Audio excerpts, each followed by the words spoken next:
우리가 믿는 하나님은 우리를 구원하신 하나님입니다. 그래서 우리가 구원자 되신 하나님을 제대로 아는 것이 참으로 중요합니다.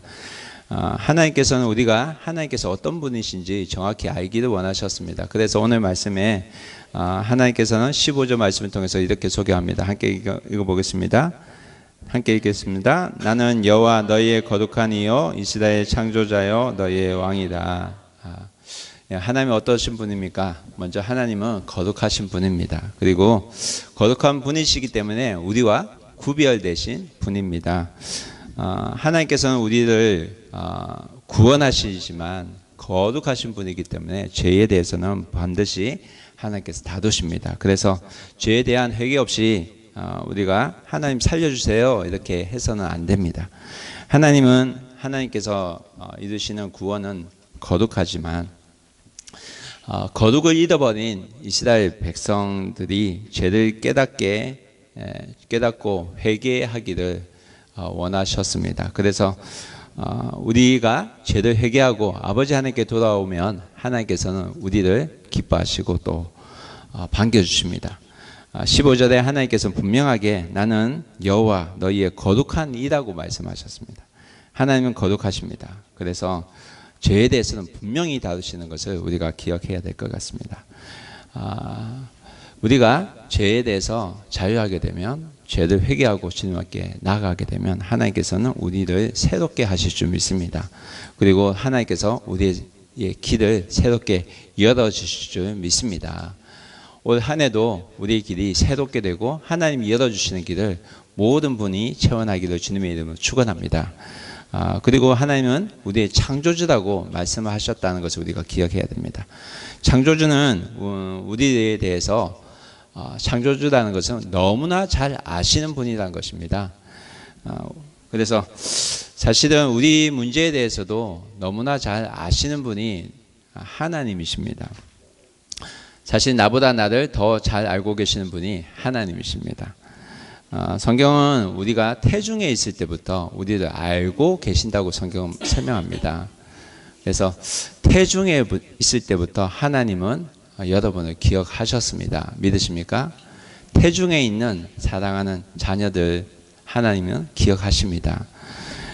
내 엄마보다 나를 잘 아시는 분이 바로 하나님이십니다. 하나님은 그렇기 때문에 하나님은 우리가 어린아이처럼 하나님이 우리를 잘 아시기 때문에 하나님을 나를 잘 아시는 하나님, 그 하나님을 인정하면서 겸손하게 주님 앞에 엎드리는 그런 모습을 하나님은 기대하십니다. 세 번째로 하나님은 우리의 왕이십니다. 여러분, 왕이라는 것은 우리를 다스리는 권한을 가지고 계시다는 그런 뜻입니다. 그러나 하나님을 왕으로 참 인정하면서 사는 것이 쉽지 않은 것 같습니다. 여러분 살면서 내가 왕이다 라는 생각을 많이 가지지 하나님이 왕이라고 생각하면서 의식을 하고 사는 분은 많지 않은 것 같습니다. 그렇지만 하나님께서 원하시는 것은 내가 왕이라는 것입니다. 이스라엘 백성들은 사실 왕이 있었지만 하나님이 왕이셨지만 그를 왕으로 인정하지 않고 살았습니다. 그래서 이사야서 오늘 43장 뒷부분 22절 말씀에서 24절까지 말씀을 보면 이렇게 설명하고 있습니다. 함께 읽어보겠습니다. 그러나 야곱아 나는 나를 부르지 아니하였고 이스라엘아 나는 나를 괴롭게 여겼으며 23절입니다. 23절 내 번제의 양을 내게로 가져오지 아니하였고 내 재물과 나를 공경하지 아니하였느니라. 나는 재물로 말미암아 너를 수고롭게 하지 아니하였고 유황으로 말미암아 너를 괴롭게 하지 아니하였거늘. 24절입니다. 너는 나를 위하여 돈으로 향품을 사지 아니하며 희생의 기름으로 나를 흡족하게 하지 아니하고 내 짐으로 나를 수고롭게 하며 내 죄악으로 나를 괴롭게 하였느니라. 여러분 이스라엘 백성은 하나님을 안 믿은 것이 아닙니다. 하나님을 알고 있었어요. 그리고 하나님을 사실 예배를 드렸습니다. 그러나 가식적으로 드렸다는 거죠. 오늘 말씀에 야곱아 너는 나를 부르지 아니하였다고 합니다. 예배는 드렸지만 하나님 부르지 않았다는 겁니다. 예배는 내가 참석하고 있지만 사실 하나님을 찾지 않고 있다는 겁니다. 이것은 뭐냐면 예배를 드리긴 하지만 의무적으로 드렸다는 거거든요. 하나님은 그 의무적으로 드리는 그 모습에 섭섭해 하셨다는 것입니다. 여러분, 몸은 이곳에 있지만 마음이 떠나 있으면 하나님은 그것을 다 아십니다. 그래서 여러분, 예배가 타락하고 마음이 떠나가니까 하나님께서 실망하신 것입니다. 그래서 하나님께서 어떻게 하십니까? 그들의 죄를 다루기 시작한 겁니다. 그래서 하나님께서 그들의 죄를 다루기 위해서 바벨론이라는 나라를 사용하십니다. 바벨론이라는 나라를 심판의 도구로 사용합니다. 이 바벨론이라는 나라에서 이스라엘이 어떻게 됩니까? 결국 망해버려요. 죄를 가지고 살면 결국 망하고 맙니다. 결국 그들은 70년 동안 포도 생활을 하게 되고 그 70년 후에 하나님께서 돌아오게 하십니다. 그 포도 생활을 하고 돌아오는 그들에게 하나님께서는 다시 말씀하십니다. 너희가 확실히 알겠느냐? 내가 너희의 왕이다. 하나님께서 왜 이스라엘 백성을 포도 생활을 하게 하셨냐면 내가 너희의 왕이라는 것을 알게 하시기 위해서 그렇게 하신 겁니다. 여러분, 하나님께서 이스라엘 백성이 처음에 왕을 세워달라고 했잖아요. 그래서 하나님께서 하나님의 말씀에 순종하는 왕을 세웠습니다. 그러나 그들이 왕의 말씀을 잘 따랐을까요? 아니에요. 따르지 않았어요. 왕은 하나님 말씀에 잘 순종했을까요? 순종하지 않았어요. 그래서 하나님께서 그들의 죄를 다루시고 다시 하신 말씀이 나는 너희의 진정한 왕이다. 이 말씀을 다시 하시는 것입니다. 그래서 하나님께서 오늘 말씀을 통해서 내가 너의 왕이라는 것을 너희가 인정을 하면 내가 너희에게 새로운 길을 보여주겠다고 오늘 말씀하고 계십니다. 여러분, 올 한 해가 하나님을 왕으로 인정하고 하나님께서 보여주시는 새로운 길을 보고 체험하는 그런 우리 사랑하는 비전교회 가족이 되기를 주님의 이름으로 축원합니다. 16절 말씀 함께 읽어보겠습니다. 함께 읽을게요. 시작. 나 여호와가 이같이 말하노라. 바다 가운데 길을 물 가운데. 여러분, 여기에 나오는 바다의 큰 물은 오래전 이스라엘 백성들 앞에 가로막고 있었던 홍해 바다를 말합니다. 사람으로는 도저히 건너갈 수 없는 큰 벽입니다. 그런데 그 바다 가운데도 하나님께서 길을 뚫어 주시겠다고 말씀합니다. 제가 지난주에 시가현에 갔다 왔습니다. 거기에 가니까 오호츠란 큰 호수가 있더라고요. 거기 가보신 분은 아실지 모르겠지만 호수가 바다같이 보여요. 여러분, 갈릴리 바다가 그렇게 큽니다. 그래서 갈릴리 호수를 사람들이 바다라고 부르기도 했거든요. 그래서 하나님께서 말씀하시는 여기에서 바다는 홍해 바다를 말합니다. 그런데 그 바다 가운데도 하나님께서 뭐를 하신다고요? 길을 뚫어 주신다고 약속하십니다. 여러분, 하나님께서 보시는 눈은 우리가 보는 눈과 다르다는 겁니다.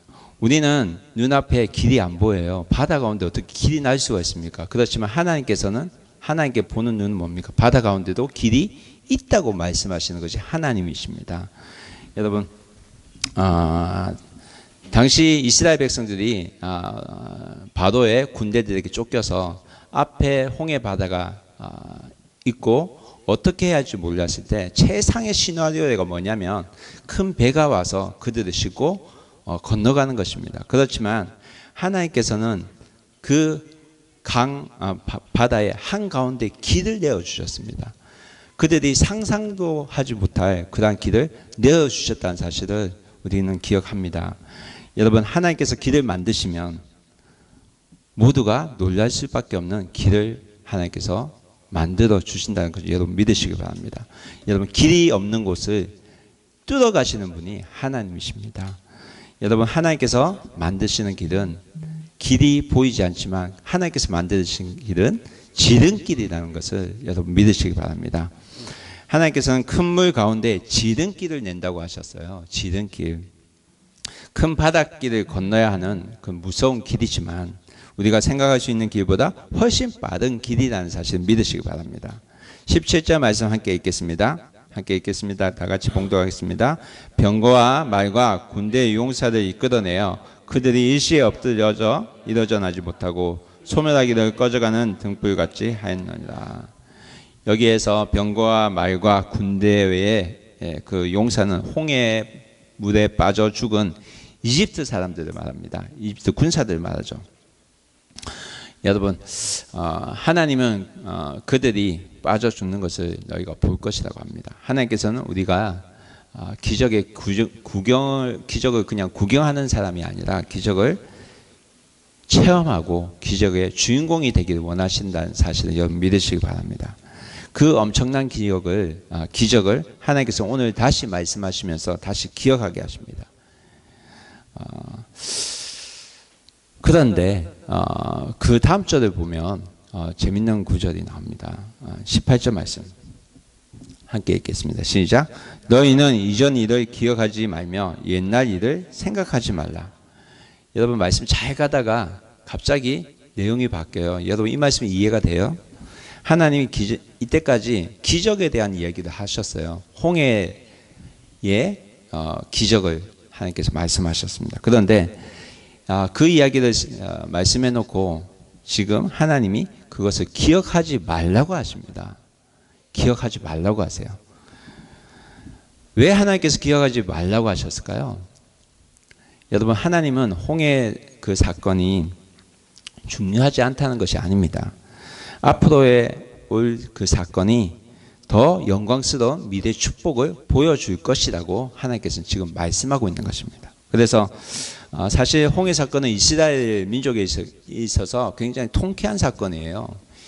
바닥 한가운데 누가 지나간다고 생각할 수가 있겠습니까? 그러나 하나님께서는 그것이 다가 아니다. 내가 너에게 보여줄 또 다른 영광스러운 일이 있을 것이라고 오늘 우리에게 말씀하십니다. 여러분 옛날 일을 생각하며 사는 분들이 많은 것 같습니다. 저도 옛날 일을 참 많이 생각하는 것 같습니다. 옛날에는 이랬었는데 옛날에는 정말 뜨거웠었는데 또 한편에는 또 옛날의 자신의 모습을 가지고 실망하는 모습을 또 생각을 하고 계시는 분도 있는 것 같습니다. 나는 이래서 안 돼. 나는 이래서 도저히 할 수 없어. 그러나 하나님께서 오늘 말씀하시는 것은 뭐냐면 너희가 홍해의 환상에 젖어서 살 것이 아니라 너희가 옛날의 기억 속에 갇혀서 살 것이 아니라 내가 너에게 보여주시는 출애굽이 있다고 하나님께서는 다시 우리에게 말씀하고 계시는 것입니다. 그래서 우리에게 말씀하시는 건 뭐냐면 우리의 생각에 갇혀서 살지 말고 우리의 생각으로 하나님을 한정하지 말고 하나님의 하실 일들을 기대하고 살라고 하나님께서 우리에게 말씀하십니다. 여러분 신약 성경의 초대 교회 성도들이 사람들이 모여서 함께 기도를 했었습니다. 그때 하늘에서 성령 하나님께서 내려와서 많은 사람들이 방언하고 예언을 하고 또 많은 사람들이 자기의 가진 것들을 나누고 뜨거움이 그 초대교회에 있었는 줄 여러분은 알고 계십니다. 그러나 오늘날 많은 교회에서도 그 사실은 옛날에만 있었지 지금은 다시 일어나지 않아. 그렇게 생각하는 교회도 있다는 사실을 여러분 기억해야 됩니다. 하나님께서는 너희의 기억에 머물지 말고 내가 너에게 보여주시는 새로운 일을 너희가 기억하고 살아라고 오늘 우리에게 권면하십니다. 여러분 14절 말씀 함께 읽겠습니다. 14절 말씀 함께 읽어보겠습니다. 시작. 너희의 구속자요 이스라엘 거룩하니 여호와가 말하노라. 너희를 위하여 내가 바벨론 사람을 보내어 모든 갈대아 사람에게 자기들이 연락하던 배를 타고 내려가리라. 오늘 말씀에서 이 말씀 뭐냐면 하나님께서 바벨론을 무너뜨리는 사람을 보내시겠다고 약속하는 겁니다. 14절에 나오는 갈대아 사람이 사실은 바벨론 사람이거든요. 하나님은 이들이 자기들이 연락하던 배를 타고 도망하게 될 것이라고 말합니다. 유프라데스 강에 위치했던 바벨론은 사실 세계 최고의 무역상과 거래했던 당시의 최고의 부자였던 나라였습니다. 지금으로 치면 여러분 미국과 중국과도 같아요. 그런데 미국과도 중국과 같은 그 거대한 강국을 하나님께서 쓰러뜨리겠다는 겁니다. 왜? 너희들 지배하고 있기 때문에. 이들을 하나님께서 이제 심판할 것이라는 겁니다. 심판. 역사를 이후에 살펴보면 이 바벨론이라는 나라는 결국 바사라는 나라에 망하고 맙니다. 바사는 페르시아입니다. 그러나 당시 이 바벨론이 망한다는 것은 상상도 할 수 없는 일이었습니다. 여러분 미국이 갑자기 망한다고 하면 여러분 믿으십니까? 그런 것과 같거든요. 그런데 하나님께서 이를 무너뜨리고 하나님께서 새로운 일을 우리에게 보여주시겠답니다. 19절 말씀 함께 읽겠습니다. 함께 읽겠습니다. 시작. 보라 내가 새 일을 행하리니 이제 나타날 것이다. 너희가 그것을 알지 못하겠느냐? 반드시 내가 광야의 길을 사막의 강을 내리니. 여러분 하나님께서 새 일을 행하신다고 약속하셨습니다. 믿어지십니까? 여러분 우리에게는 하나님의 손이 눈에 보이지 않을 때가 있어요. 그러나 하나님은 이미 일하고 계십니다. 여러분 믿음은 바라는 것들의 실상이요 보지 못하는 것들의 증거라고 말씀하셨습니다. 지금은 보여지지 않아도 바라는 것들이 실제로 이루어지는 것이 믿음의 세계입니다. 여러분 그 일을 행하시는 분이 바로 우리가 믿는 하나님이십니다. 19절에 너희가 그것을 알지 못하겠느냐 라고 우리에게 묻으십니다. 하나님께서 광야에 길을 내시고 사막에 강을 내신다고 하십니다. 여러분 우리가 설마 가진 것이 없다고 하더라도 우리 길이 막히는 것이 아닙니다. 여러분 하나님께서는 도망을 막 다니던 바로 군대에게 쫓겨다니던 빈털터리였던 이스라엘 백성을 적과 꿀이 흐르는 가나안 땅으로 인도하셨습니다. 아무것도 없다고 해서 망한 것은 아닙니다. 여러분 중국에 알리바마 그룹 창업자가 있어요. 마윈 회장이라고 합니다. 이 사람은 세상을 거꾸로 보다 좀 우리가 가진 상식과 다른 말을 자주 합니다. 그는 사실 명문대를 나오지 않았고요. IT 분야를 IT 전공한 전공자도 아니었어요. 여러분 알리바마가 뭡니까? 중국 최대의 유통회사예요. 아마존과 같은 회사입니다. 그는 가난한 집안에서 자라난 그냥 영어 강사였어요. 그런 그가 창업 15년 만에 중국의 네트를 다 사로잡았습니다. 그리고 세계를 지금 잡아가고 있습니다.